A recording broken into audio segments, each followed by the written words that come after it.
But for the majority of people, Chinese power is already nibbling away at the people's freedom.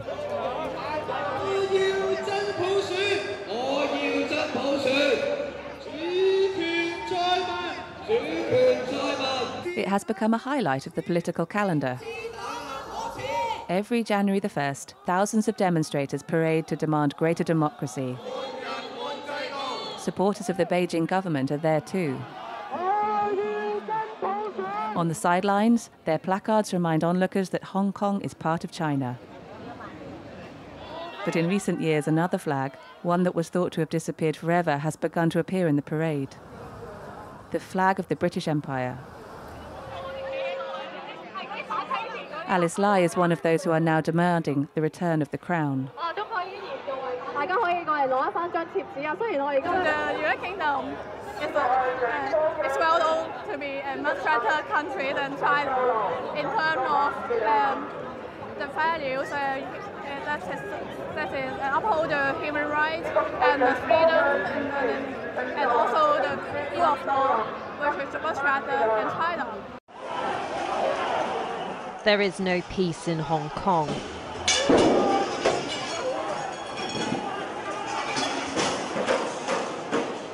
Angry and afraid, the youth have mobilised.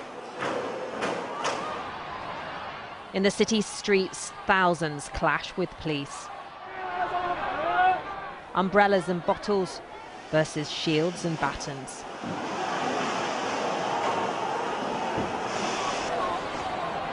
Through clouds of tear gas, they push forward. Tensions have been rising here for the last hour, and you can see the protesters have just broken through the barrier. They're surrounding the legislative building there, and some are trying to come down from the other end.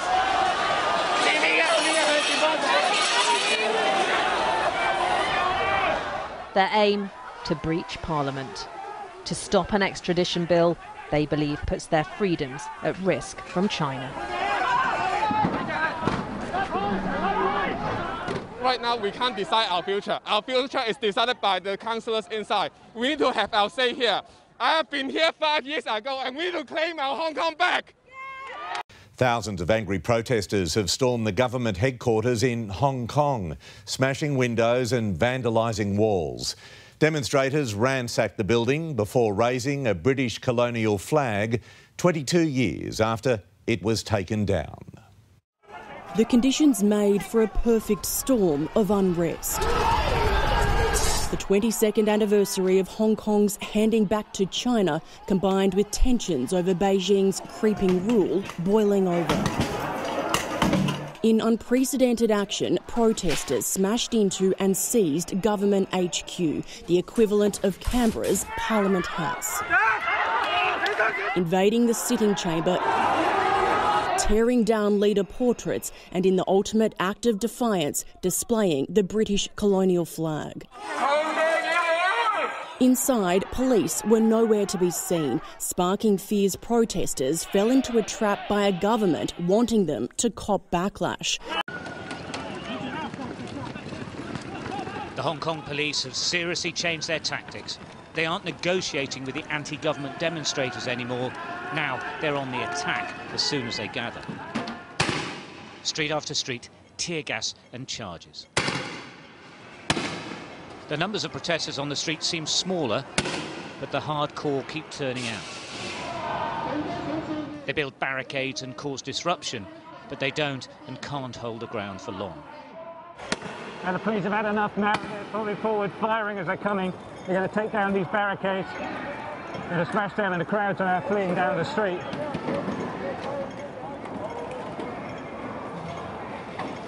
This has gone on for a long time now. The police are not messing about. These types of incidents spring up constantly and in minutes, sending people running for cover. Others without a clue what to do. Where can I stay? Is there...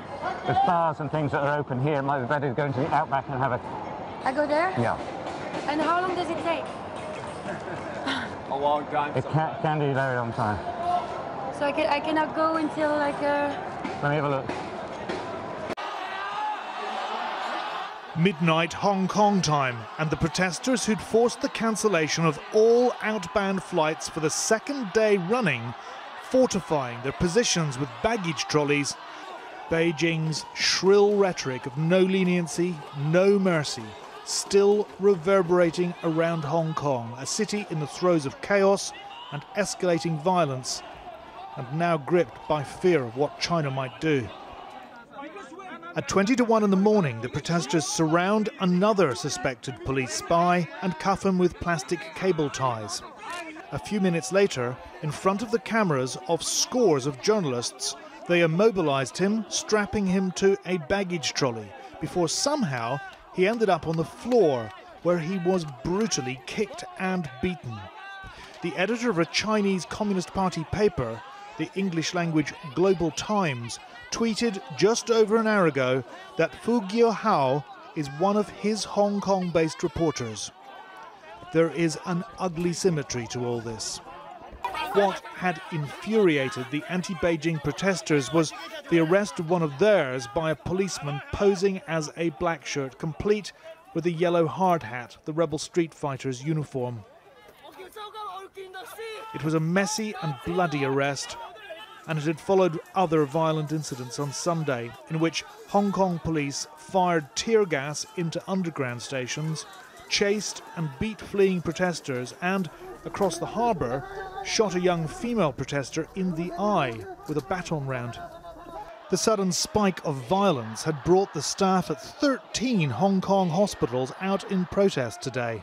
The image of the young woman with her bloodied eye, now a symbol of what demonstrators brand police brutality. This A&E staffer said only Carrie Lam can end the violence. And Carrie Lam, the pro-Beijing political leader of the semi-autonomous territory, held a news conference this morning.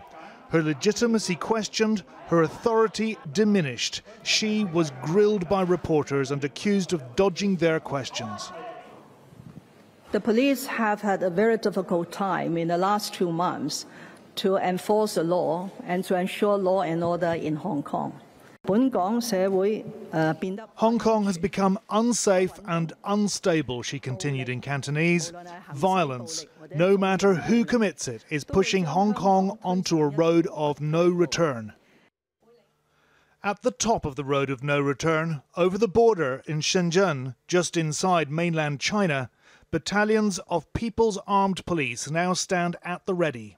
This is China's counter-terrorism force, and tellingly, the protests in Hong Kong were yesterday described by Beijing as emerging terrorism.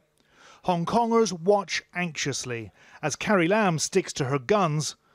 They know it's Big Brother Beijing who's calling the shots.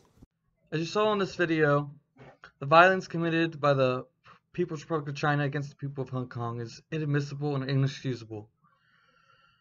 I call upon the leaders of the United Kingdom, Canada, Australia, and New Zealand, and all democratic nations in the world to condemn the violence and to intervene if necessary if the rights of Hong Kong people are further threatened.